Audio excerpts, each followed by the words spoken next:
Boa noite, meu nome é Shane. Pode sentar. Nós temos então esse privilégio hoje de ter o culto em inglês correndo lá embaixo e nós aqui em cima. Imagina um dia onde Deus vai ter a Monte Serra em vários pontos de Porto Alegre simultaneamente. E nós temos sonhado em tudo que Deus vai fazer e estamos ouvindo de Deus ainda. Então, ora, peça a Deus para trazer para nós, sempre ampliando nossos sonhos. Queria te mostrar aqui o tema de hoje, que é a palavra exagerado. Eu estava pensando nessa palavra recentemente, mas dentro do que eu estava vivendo, porque por vários motivos eu tenho me talvez considerado um cara radical em algumas coisas, né? Algumas pessoas até dizem que a minha barba é exagerada, né? Mas aí ela fica crescendo, eu deixo dali, né? Cada mês é um pouquinho mais comprido. Mas eu comecei a notar que eu posso ser, às vezes, radical ou exagerado em certas áreas, mas tinha coisas que eu estava muito limitado, assim, especialmente quando eu estava observando outras pessoas em contextos fora daqui da Monte Serra, adorando a Deus, e eu ficava assim de canto, pensando, mas será que aquilo é real? Será que aquilo ali, será que aquela pessoa, todo aquele julgamento da minha infância, lá do Batista Fundamentalista, onde eu fui criado, né? Estava ali ainda, né? Eu muito preocupado com como aquela outra pessoa estava adorando a Deus, e se aquilo ali cabia na palavra de Deus. E recentemente Deus foi falando comigo, Shane, você para um cara que está tão aberto para, vamos dizer, servir a Deus com heavy metal, pode, né? Eu quero começar uma igreja de moto aí no ano que vem, e aí uma coisa assim, tão simples, que é deixar as outras pessoas virem me adorar do jeito que eles conseguem comunicar isso para ti é um problema. Eu ouvi isso bem claro de Deus recentemente, assim, de Deus me chamando para parar de olhar para o lado e considerar como se fosse exagerado, talvez, uma adoração mais em voz alta, assim, gritando em oração, do que a minha, que é quietinha, muitas vezes com medo de aparecer, né, de ser visto. Então, pensando nesse assunto exagerado, voltando para as Escrituras, eu me lembrei de um texto que Deus tem usado, mas eu também me lembrei deixa eu ver aqui, me lembrei também de uma música da minha infância aí, da minha juventude, não sei se tu te lembra, essa música com essa palavra, exagerado, e por você eu largo tudo, carreira, dinheiro, canudo, até nas coisas mais banais, para mim é tudo ou nunca mais, exagerado, jogado aos teus pés. Não sei se você se lembra do Cazuza aí, com esse vídeo, né? Lá nos anos 80 saiu essa música, e eu me lembro de como naquela época as coisas que eu mais compliquei a minha vida foram um desejo de conhecer um mundo, uma vida exagerada. Eu acho que isso aí tem um certo push para o coração do homem, pessoalmente, mas do ser humano em geral, de conhecer alguma coisa radical. Agora, muitas vezes as pessoas trocam assim o desejo do radical para um pipoca e ficar assistindo algum ator fazer algo radical no cinema. Aí eles já se sentem, eu fiz meu exagerado, foi que eu saí do cinema meia-noite, mas eu estava sentado durante toda a aventura. Mas tem um desejo assim nato de nós de querer fazer coisas que são perigosas assim, mas a gente quer sobreviver, mas a gente quer viver. Então tem a montanha-russa, que é uma vida exagerada, segura, né? Você entra ali na montanha-russa, dá uns gritos, levanta as mãos, sai ali, tudo bem. Pagou teu ingresso, uma vida exagerada, posta isso lá no Face, você é um aventureiro de fim de semana. Mais ou menos isso que a gente vive. Eu me lembro de um cara, Brian Head Welch, não sei se já ouviu, ele era o cantor principal da banda Korn. Banda realmente, né, banda escura, assim, banda de muita, do heavy metal muito, assim, tenebroso. Aí, ele entregou a vida a Cristo, alguns anos atrás. Imagina, sendo batizado lá nas águas, com aquele cabelão. E aí, imagina, o pessoal pensa, não, agora que se converteu, vai cortar aquele cabelo, vai tentar botar uma maquiagem por cima das tatuagens, etc. Não, tão exagerado que ele era por inimigo, o Brian se tornou para Deus, um servo de Deus. Então, ele apareceu naquela série faz uns 2 anos, Eu Sou o Segundo. Não sei se você chegou a ver aqueles vídeos na internet com pessoas conhecidas sentadas numa cadeira branca, dizendo que Deus é primeiro, mas eles são segundo, dando todo o testemunho da vida dele. Brian Head fez isso, e ele aqui com a filha dele numa viagem missionária para a Ásia, né? Aquele cara continua tocando aquela música com bastante barulho, mas para Deus, e ele junto com outros artistas cristãos montou aí um projeto chamado The Whosoevers, todo aquele que crê não pereça, né? Então, em inglês, whosoever é os todos aqueles. Então, é para todo mundo. Aquele cara que pensa que a igreja, que salvação não é para ele, a banda que eles fizeram é para alcançar essas pessoas, né? Alguns cristãos vão olhar para um Brian Head Welch e dizer que o cara é exagerado, por favor, né? Como é que pode adorar a Deus daquele jeito? Ele tinha que cortar esses cabelos compridos dele aí e fazer uma coisa diferente, mais manso. Eu não sei se tu vai ver em algum disco do Brian Head o esmilinguido. Acho que não é o que eles usam lá para o marketing. Mas existe lugar no reino de Deus para os esmilinguido e para os whosoevers, né? Porque Deus é criativo e Deus ele ama a diversidade. Mas o que eu comecei a ver na minha própria vida é que, sendo um cara que me identifico mais com esse tipo de ministério aí, do Brian Head, de alcançar pessoas que nunca viriam para uma igreja, eu comecei a ser julgador daquelas pessoas que estavam ali, né, gritando para Deus, naquela oração mais pentecostal do que eu estava acostumado, e Deus começou a tocar profundamente, Shane, quem você acha que você é? De pensar que a sua maneira de falar comigo é a única maneira. Então, o que eu estou falando para você é algo bem pessoal que Deus tem trabalhado na minha vida nesse último ano. Tem um livro chamado Sementinha, não sei o nome do livro, não é esse nome aqui, mas Sementinha número 5, eles estão querendo a sua atenção lá, Sementinha número 5. Eles fazem isso para mim em vez de, né, parar lá o PowerPoint, senão eu me perco todo, né? Então, graças a Deus, obrigado, Sementinha 5. O livro chamado Jesus Freaks, tem 2 edições, nós temos lá em casa, e são histórias de pessoas vivendo um compromisso total com Deus, desde os anos ali, primeiros anos da igreja, até 2009, eu acho que é o último relato dentro do livro que eu tenho. Mas são pessoas que entregaram a vida para sofrer para Cristo, ou às vezes para morrer para Cristo. E Jesus Freaks quer dizer, traduzido, loucos por Jesus. E quando a gente pensa na letra ali do Cazuza, e como ele está dizendo, olha, é um cara exagerado. Eu fico pensando assim, aquela atitude de querer viver uma grande aventura e pagar o preço que for, porque eu vou viver e depois vamos descobrir o que deu a minha vida. É o convite que também Deus faz para nós, só que em termos de entrega, nossa vida a Cristo. Eu me lembro que eu estava ali no banco de trás, numa Fusca, aqui em Porto Alegre, recém cheguei, em 83, com 12 anos de idade, e os 2 caras da frente ali, filhos de missionário, me convencendo que eu estava entrando num grupo muito interessante, muito bom, cara, você vai fazer parte de uma turma que é como se fosse 007. Eles dizendo para mim ali, eu com 12 anos estava engolindo tudo, achando que era bom mesmo. É aventura, sim, a gente faz coisas perigosas aqui. No final era maconha que eles faziam, né? Mas eles estavam convencendo que a coisa era perigoso porque eles iam botar eu com 12 anos para entrar nos becos assim das vilas para comprar para todo mundo, para eles ficar ali na segurança do carro, se acontecesse alguma coisa eles saíam correndo. Mas eu pensei que eles estavam valorizando a minha amizade, e eles diziam assim, não, você é um cara, a gente pode confiar em você, olhando assim a gente vê que você é um cara. Então eles foram assim alimentando o meu ego, eu fui entrando realmente naquele grupo.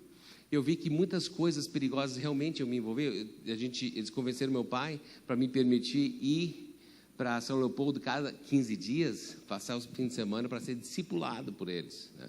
Um deles, né, tinha 21 anos, e disse, olha, seu filho vai ser discipulado por mim. Aí o pai entrou direitinho, né? Aí eu ia lá, era festa no Morro do Chapéu, com o pessoal da faculdade lá. E olha, eu tinha 12, aí eu fiz 13 anos. Aí era lugar em casa aqui em Farrapos, e tudo eu ia entrando, porque eu queria viver aquela vida exagerada, aquela vida de loucura, sabe? Me lembro uma vez voltei de São Leopoldo de ônibus, eles me largavam, todo mundo estava chapado, e tudo me largavam ali para pegar ônibus de volta para Porto Alegre no domingo de madrugada. E eu ia para a casa da minha namorada, né, lá na Restinga, esperar a mãe dela sair para o serviço, e eu ficava ali no frio esperando. E eu vinha lá de São Leopoldo, atravessava Porto Alegre, saía umas 2 horas da manhã lá, chegava às 5 horas da manhã lá na Restinga. E eu me lembro que uma vez eu fui perseguido por alguém no centro de Porto Alegre, lá perto de Andrades, assim, um cara correndo atrás de mim, e eu desviando. Uma vez perseguido em São Leopoldo mesmo, achei um apartamento com a porta aberta, passei a noite na escada ali, filho de missionário que tinha quarto em casa, tinha tudo que eu precisava, uma educação com comida, roupa, tudo que eu precisava estava lá em casa.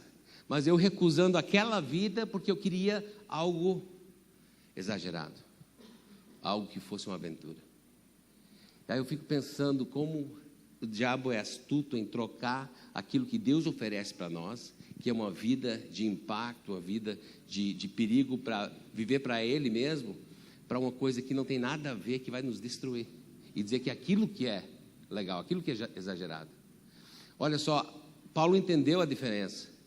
Em Atos 20, 24, ele fala uma história bem radical da vida dele aqui. Olha só, ele diz: todavia não me importo nem considero a minha vida de valor alguma para mim mesmo, se tão somente puder terminar a corrida e completar o ministério que o Senhor Jesus me confiou, de testemunhar do Evangelho da graça de Deus. E isso levou ele para um dia ser degolado. Um dia ele pagou o mais alto preço por isso. Ele foi realmente um cara de aventura mesmo. Estou lendo Atos, naufrágio, é ladrão, tantos perigos. Uma vida de aventura que levaria uma série de 10 filmes para tentar imitar. Mas ele viveu isso buscando ali cumprir a missão que Deus deu para ele. Satanás tem uma armadilha para a gente. Ele quer que a gente troque a nossa única ficha, que é a vida que nós temos aqui, para viver para uma aventura menor, que não vai dar em nada. Então eu fiquei pensando, e aí, Shane, o que Deus está falando contigo sobre isso?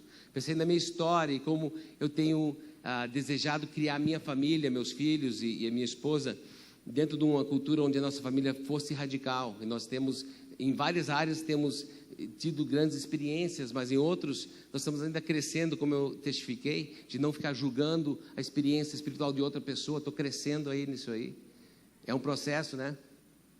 Mas eu lembrei de uma história aí que me ajudou algum tempo atrás. A primeira vez que prestei atenção nessa história foi quando eu li esse livro, faz uns 12 anos, Seizing Your Divine Moment, que traduzido seria Tomando Posse do Seu Momento Divino, de Erwin McManus. Se você ler em inglês, eu recomendo, pega na internet isso aí.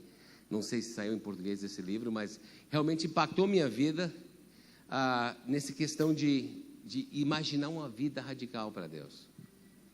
E nesse livro ele fala muito sobre a figura de Jonatas, ali em 1 Samuel 14, 1 a 4. Vamos até o versículo 25, então pode abrir tua Bíblia, pode acompanhar ali. Acontece assim: o rei Saul já há pouco tempo se tornou rei de Israel. Seu filho é Jonatas, é o príncipe, mas Israel é um país que é o primeiro rei. Eles têm ali os filisteus e muitos outros inimigos em sua volta. O Saul teve uma grande vitória recente, então ele está assim em bons olhos diante do povo. Mas ele tem assim a comissão, ele foi enviado para proteger Israel e para derrotar os inimigos. Então foi dada essa autoridade.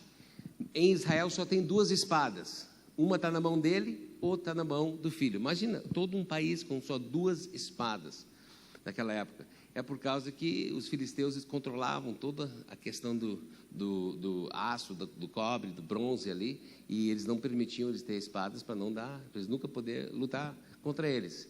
Esse é o cenário. Ele está com o exército, mas não tem espada.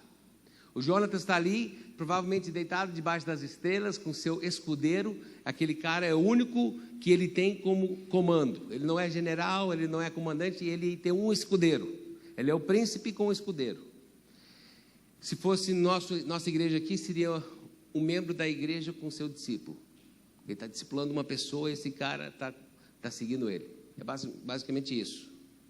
E aí eles estão ali e ele tem uma ideia. Está ali, nesse cenário, eles estão... tem um vale assim, com duas colinas, e do outro lado de uma dessas colinas tem todo o exército dos filisteus, milhares e milhares de filisteus, e eles estão esperando aqui do lado de cá. Será que Deus vai fazer alguma coisa? E aí Jonatas tem uma ideia. É como se fosse dois caras num camping, né, num acampamento, um olha para o outro e diz: cara, vamos lá atacar eles, ver o que é que dá? Não, peraí. Ele tem uma espada ali, o outro não tem, porque é o escudeiro. Não, e ele está dizendo: vamos, olha só o que ele diz: vamos ao destacamento filisteu do outro lado. Ele, porém, não contou isso para o seu pai.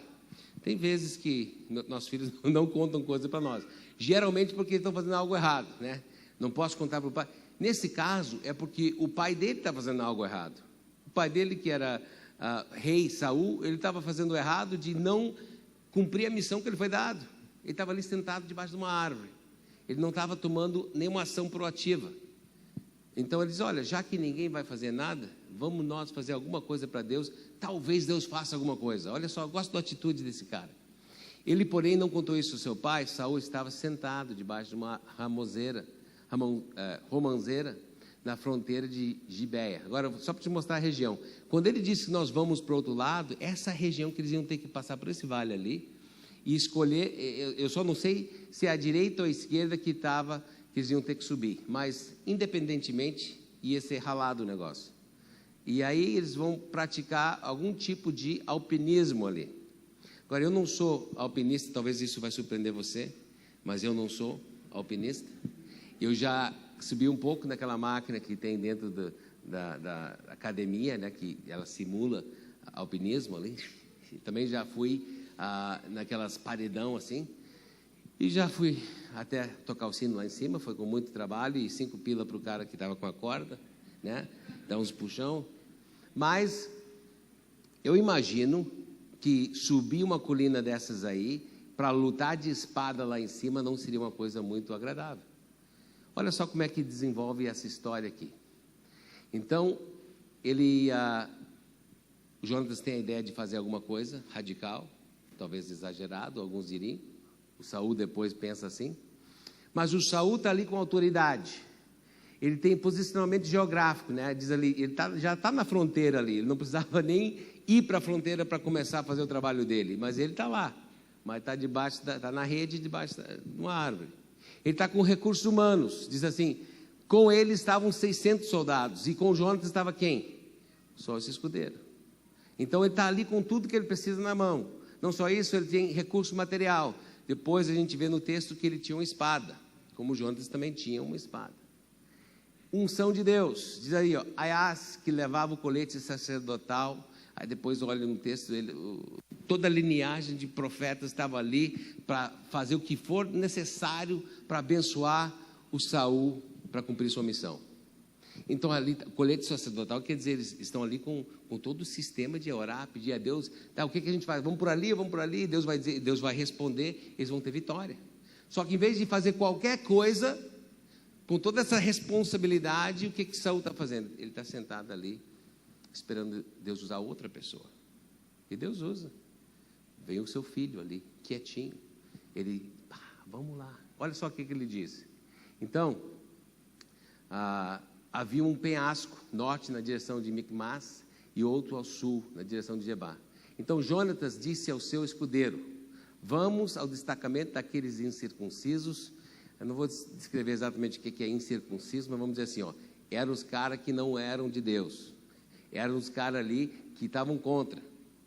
Então, vamos lá para os inimigos de Deus ali, talvez o Senhor age em nosso favor. Por que eu botei não para o triunfalismo espiritual?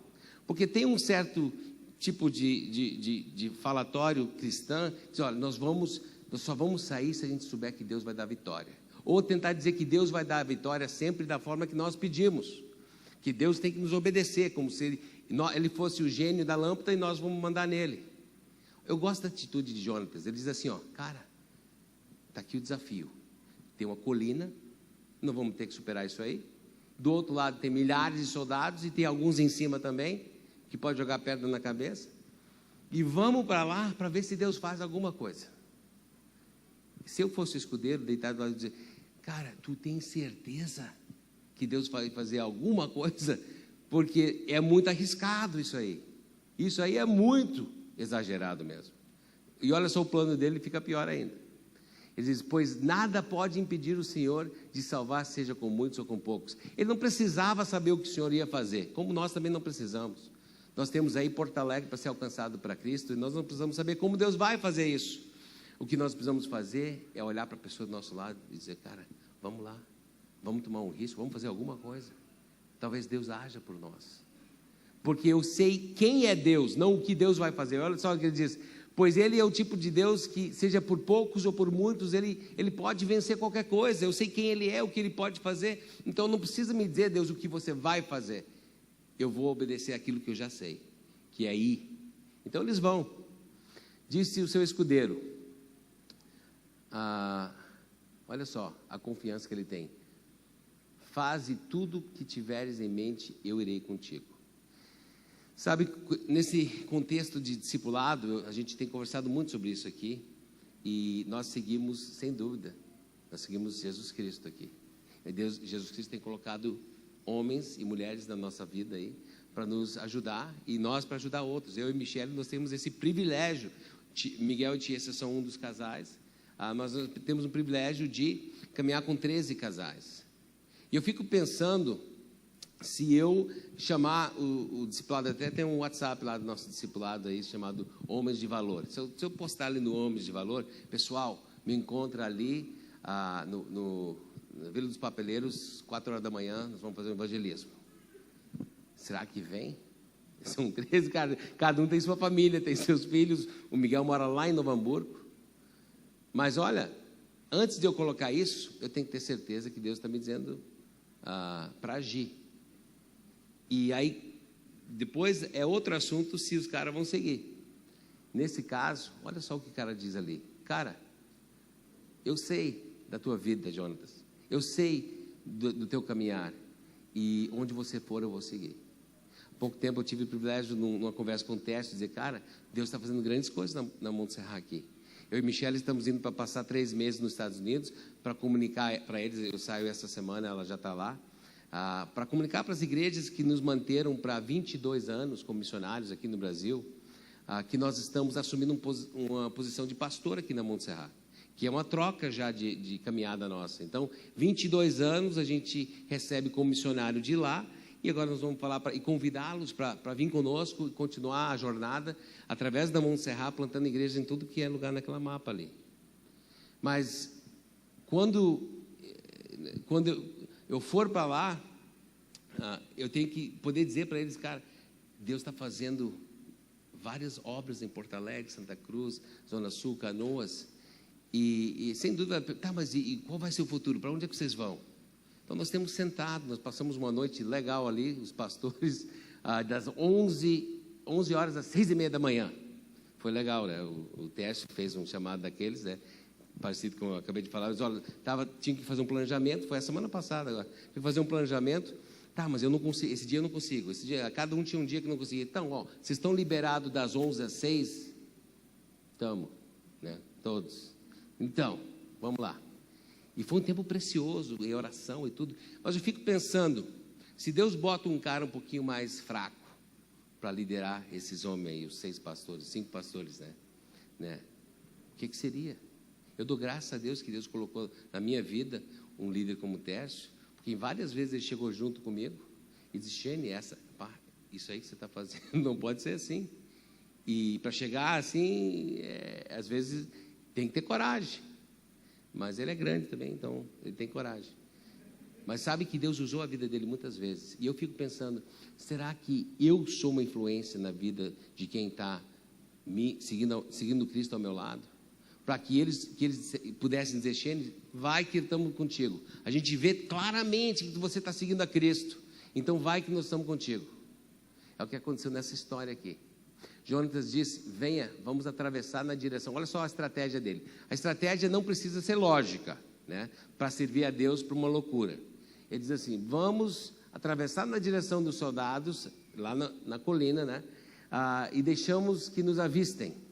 Eu acho que qualquer estrategista sabe que é muito melhor tu chegar de segredo lá, do que você chegar assim anunciando. Então eles estão chegando ali. Tem mais um papel? Sementinha 8. Graças a Deus, sementinha 8. Imagina os caras chegando ali. Os caras podiam até tocar uma pedra em cima, né, naquela colina lá. E eles, em vez de ficar escondidos, eles se mostram. Estamos aqui. Bem, isso não é nenhuma estratégia militar que eu conheça, né, de se mostrar para os caras. Mas é o que o Jonatas entendeu que ele tinha que fazer, e o escudeiro foi junto. Então ele disse: ó, se nos disserem, espere aí, que chegamos perto, então nós ficaremos onde estivemos e não avançaremos mais. Então, a estratégia não pode ser covarde. Ele diz: nós vamos nos mostrar, e se eles disserem: ó, vocês esperem que nós vamos descer. Isso não é o sinal de Deus para nós, nós vamos ver daqui a pouco, mas pelo menos vamos esperar para ver se acontece alguma coisa também. Não vamos sair correndo. Mas olha só qual é o sinal. O sinal de Deus na mente de Jonatas: se disserem, suba até aqui, subiremos, pois esta será o sinal para nós que o Senhor os entregou em nossas mãos. Tu acha que tu ou eu botaríamos esse tipo de sinal? Eu acho que o sinal de Deus é assim, ó, se ele disser, ó, fica aí e nós vamos mandar uma pizza para vocês, para pensar mesmo. Esse é o sinal de Deus, né? Porque vai ser muito mais fácil e agradável. Mas se o sinal de Deus é que tem que subir usando as mãos e os pés, precipício acima, para lutar lá em cima ainda, quando chegar, eu sei que no coração de Jonatas tem um certo tipo de caráter. Esse é o tipo de caráter que aquele escudeiro estava seguindo. Sem dúvida ele tinha visto esse caráter várias vezes, e por isso que ele estava disposto a ir com ele.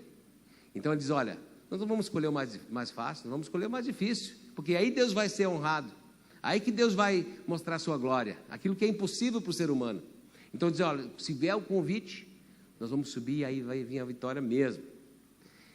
A estratégia deve ser audaciosa, calculando força e coragem, porque realmente é difícil subir uma colina, né? Eu acho que hoje eu teria que malhar um pouquinho mais para subir ali, né? Mas sempre dependendo da ação de Deus. O que acontece então? Realmente eles vão lá, eles se mostram para os caras lá, eles fazem o convite, sobe até aqui. E olha só, então, esse é o sinal para Jonatas: siga-me, o Senhor os entregou nas mãos de Israel. Jonatas escalou então usando as mãos e os pés, e o escudeiro foi logo atrás. Eu quero te dizer uma coisa: se você é pai ou mãe, seus primeiros discípulos são seus filhos. Se você vai escalar qualquer coisa para Deus aí, fazer qualquer desafio, começa em casa. Eles vão enxergar se você é hipócrita ou não. Recentemente, eu e Michele começamos a ver que nosso tempo de oração e tempo na palavra era quase sempre quando as crianças estavam no colégio. Então eles não estão enxergando, a gente tem um tempo com eles, 20 minutos toda manhã, das 7 às 7h20, e antes de dormir, mas eles não estavam vendo a gente orar profundamente, assim, aquele negócio de se atirar diante de Deus, né, de que nem a letra ali do Cazuza, mas para Deus, se jogar aos pés de Cristo. Eles não estavam vendo isso aí. Então nós fizemos uma decisão: olha, nós intencionalmente temos que começar a orar mais nas horas que eles estão junto conosco. Essa semana a gente teve um momento desse. Ali na sala, eu cheguei para Camila e Gabriel. Camila tem 17, Gabriel 15. Disse: olha, se atira aí qualquer jeito aí, pode ser de costa no chão, pode ser de joelho, qualquer jeito que você quiser, nós vamos orar um tempo. E aí fizemos aquelas rodadas de oração. Daqui a pouco a coisa começou a ficar mais profundo. Começar a falar mais assim da intimidade. Eu, depois a Camila, depois o Gabriel. Eu fui vendo que você só vai conseguir conduzir pessoas para um lugar que você está disposto a ir. O Jonatas subiu aquele desfiladeiro ali e o outro veio logo atrás. Se você está talvez com dificuldade com teus filhos ou dificuldade com algum discipulado, de repente você tem que considerar se você está sendo visto, indo na frente, tomando o risco que você quer que ele toma. Aqui diz: então começou a derrubá-los e seu escudeiro logo atrás os matava. Naquele primeiro ataque, Jonatas e seu escudeiro mataram cerca de 20 homens numa pequena área de terra. Isso seria, né, o suficiente para qualquer filme de Rambo ter 2 caras matar 20. A gente talvez teria que fazer um filme sobre isso aí, porque 2 caras, 10 por 1, com uma espada só, subindo, dá para fazer um filme sobre isso aí. Mas era 20 e tem milhares do outro lado. Que diferença vai fazer isso aí? E num pequeno parte de terra está um vale inteiro coberto de exército. E aí? Parece insignificante. Mas é o limite, talvez, e além do limite do que um ser humano pode fazer. E eles fizeram.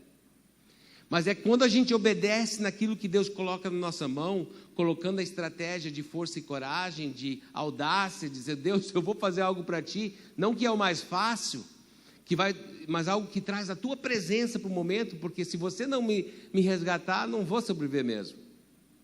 Aquilo que os caras me convidavam para fazer lá como um adolescente ali, para me jogar na festa assim, viver perigosamente ali para maconha, eu preciso estar disposto a dizer, Deus, eu vou me atirar aí na tua vontade, e tu vai ter que me resgatar, Deus. E aí, o que aconteceu? Então caiu terror sobre todo o exército. A ação de um homem, ou 2 homens, nesse caso, corajosos, vai amedrontar muita gente. Começou a sair aquele, não sei se era sinal de fumaça ou sinal de fogo, começaram a mandar assim, alguma coisa está acontecendo aqui na colina. Aqueles caras lá estavam para avisar, e aviso que todos os 20 morreram. Aí já não foi bom. Então mandaram esse aviso lá, começou o terror sobre todo o exército, tanto sobre os que estavam no acampamento e no campo, como sobre os que estavam nos destacamentos, e até mesmo as tropas de ataque, os caras mais perigosos do inimigo, começaram a... 2 caras foram lá e fizeram a diferença, e se vier mais.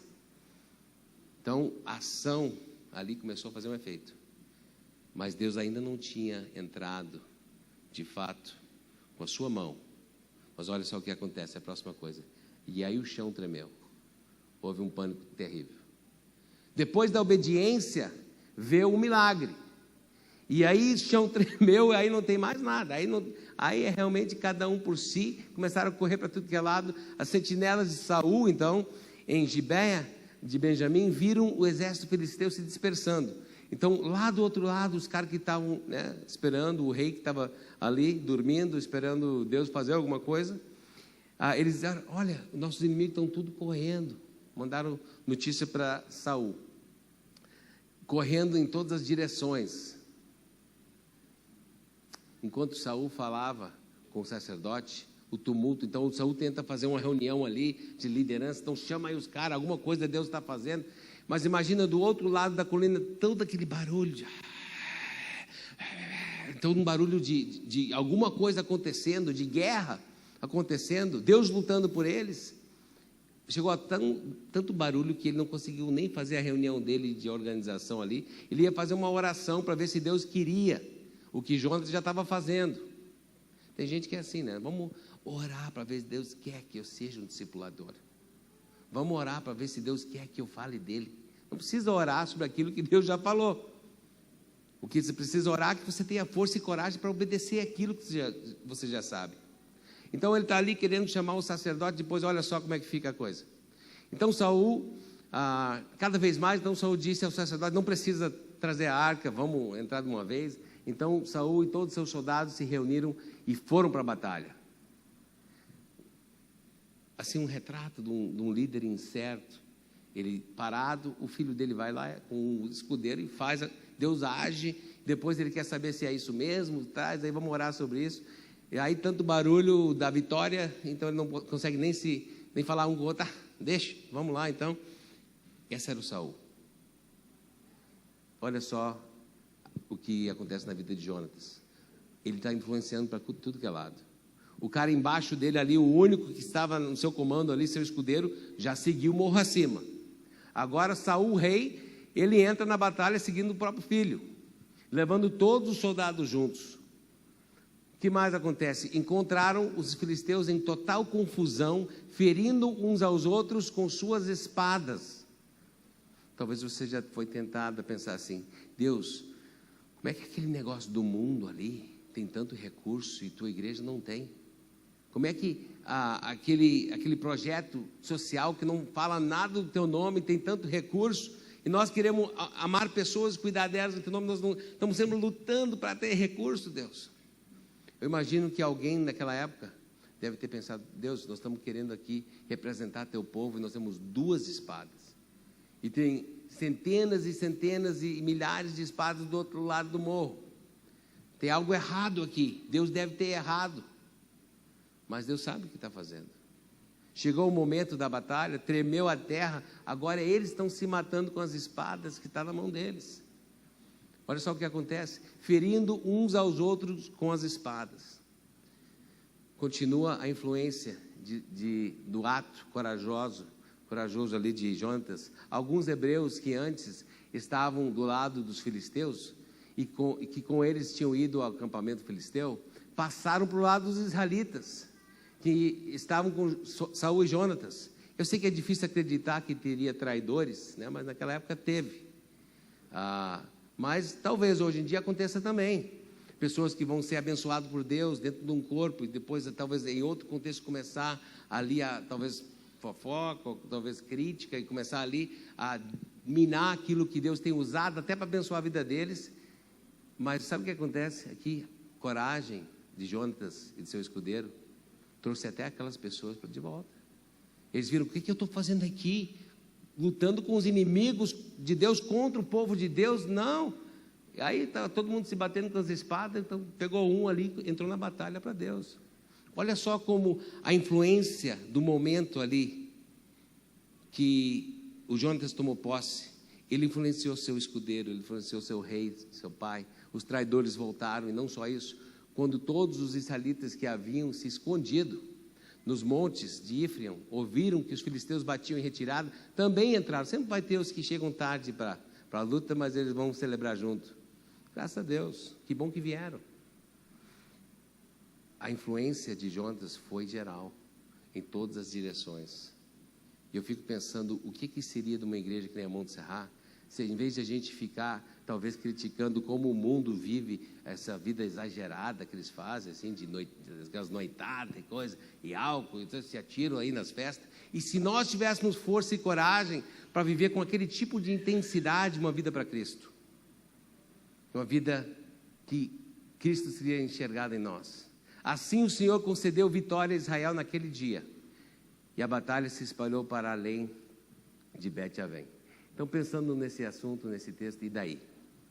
Que diferença faz? Bem, começamos com as palavras de um poeta que era do nosso país, era do mundo. E por você eu largo tudo: carreira, dinheiro, canudo, até as coisas mais banais, para mim é tudo, ou nunca mais, exagerado, jogado aos teus pés. Eu sou mesmo exagerado. Quando eu penso nesse texto, eu penso no que a Bíblia fala sobre um amor exagerado. A palavra de amor exagerado na Bíblia é chamado ágape. E eu que por muitos anos eu dizia: não, ágape é o amor de Deus. Talvez você tenha falado isso também. Só que é um pouquinho além disso. Não é só que ágape é amor de Deus. Ágape é um amor que descreve o amor de Deus, porque é um amor de entrega total, de jogada aos seus pés. É um amor assim de dizer assim: ó, eu vou pagar o preço que for, porque eu amo você. Esse é o amor ágape. É um amor incondicional. E quando João 3,16 diz assim: porque Deus tanto ágape o mundo, que deu o seu Filho unigênito, para todo aquele que nele crê não pereça, mas tenha vida eterna. Ele está dizendo que Deus não mediu esforços. Daqui a pouco nós vamos tomar a ceia, porque Deus não mediu esforços. Nós vamos lembrar o corpo de Cristo, o sangue de Cristo derramado, porque Deus direcionou seu ágape para nós. Um amor totalmente exagerado, que nós não merecíamos. Mas eu também encontro, então, em 1 João 2,15, a mesma palavra de ágape, fala sobre um amor exagerado, um amor de entrega total, só que num contexto negativo. Olha só: não ágape o mundo, nem o que nele há. Se alguém tem esse amor de ágape para o mundo, o ágape do Pai não está nele. Está entendendo isso aqui? Existe uma maneira, nós fomos criados com o potencial de amar incondicionalmente, de amar exageradamente. E nós podemos direcionar isso para Deus e para o propósito dele na nossa vida, ou podemos direcionar esse esse desejo de uma vida desenfreada para o mundo, para a nossa própria destruição. A escolha é nossa. E se fosse uma oração, essa letra, e trocasse só um pouquinho, como é que seria? Jesus, por você eu largo tudo. Carreira, dinheiro, canudo. Até nas coisas mais banais, Jesus para mim é tudo. Nunca mais o mundo. Exagerado, jogado aos seus pés, eu sou mesmo exagerado. Está vendo como é tão pouca diferença, mas um mundo inteiro de resultado diferente?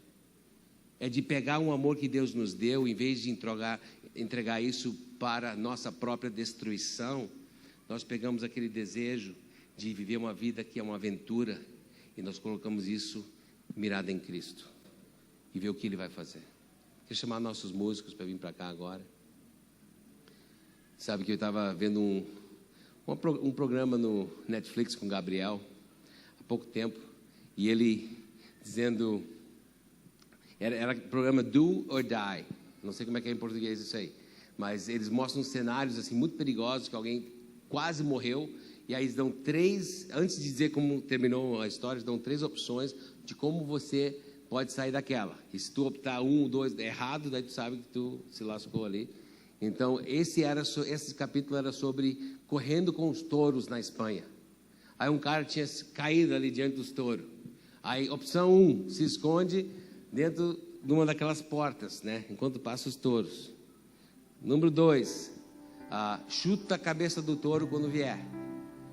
Número 3, se enrola numa bola e ora para que Deus te acuda. O que você faria? Aí mostra toda a ciência, quase um CSI, assim, de o que aconteceria se você colocasse teus joelhos assim contra a cabeça de um touro. Mostra assim uma coisa muito feia do que aconteceu com um cara que ficou assim, né, e veio o touro e passou. Mas naquela conversa ali o Gabriel disse: pai, eu quero correr com os touros um dia. Vamos? Ô Gabriel, correr com os touros? Por quê?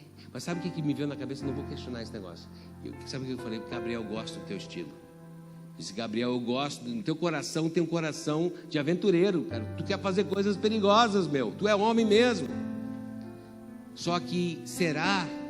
Eu fiz a pergunta para ele: será que não é muito pouco só correr com os touros?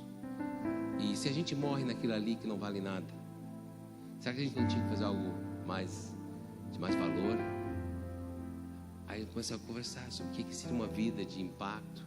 Hoje talvez seria evangelizar lá na Síria, né? Pode acabar num vídeo na internet. Mas eu não sei o que Deus vai te levar para fazer. De repente é só falar de Cristo com o teu parente, ou falar com alguém que está do outro lado da rua ali, e abrir o coração. Talvez sentar do lado, se tu parar e sentar do lado daquele cara, aquele mendigo que está sempre na porta do Zafre ali, e pessoas te enxergarem, e tu sentado ali, passando vergonha ali, falando com um cara que é o menor deles, como Jesus disse: quem cuidar dos menores desses, cuidou de mim. Talvez uma coisa simples dessa, mas nós somos todo dia convidados pelo cinema e pela mídia, pela música, para viver uma vida exagerada, que vai levar em nada, em destruição, enquanto Jesus Cristo fez o mais exagerado, que veio e morreu no nosso lugar, deu sua vida para nós, para que a gente pudesse nos entregar e viver uma vida de verdadeira aventura para Ele. Você vai estar contente com as migalhas, talvez um pequeno aventura tomado, como você paga teu ingresso, tu entra, faz aquela viagem com centro de segurança, depois tu sai. Eu sou um aventureiro. Você vai acordar amanhã de manhã, mais cedo, e orar 1h, 1h30, clamando a Deus que leve a sua vida e a sua família para a glória dEle. Eu quero uma oração que nem essa aqui para mim. Talvez Deus te trouxe aqui para uma dessas orações aqui. Deus, quero jogar-me aos teus pés de forma exagerada. Por você, meu Senhor, eu largo tudo. Estão dizendo isso aí para o álcool. O pessoal está cantando isso aí para o sexo. Estão cantando isso aí para coisa que não dá em nada. Será que nós, o povo de Deus, não podia falar isso para Deus? Ou talvez Deus te trouxe aqui para orar mais ou menos assim, ó: Jesus, quero tomar riscos para minha segurança, em prol de viver uma aventura de obediência exagerada, que influencia todos ao meu redor. Talvez Deus te trouxe aqui hoje à noite para orar algo assim, ó. Siga-me. Deus, deixa eu ter esse tipo de testemunhos que eu posso dizer para as pessoas do meu lado, alguém que esteja discipulando, siga-me, vou precipício acima para ver o milagre de Deus acontecer, quem vai comigo? Talvez Deus está tocando no seu coração hoje, de viver uma vida destemida, exagerada por Cristo, e parar de viver para as migalhas da aventura que não dá em nada. Se Deus está colocando isso no teu coração, durante essa música agora, quero pedir para você se levantar, que eu quero orar contigo.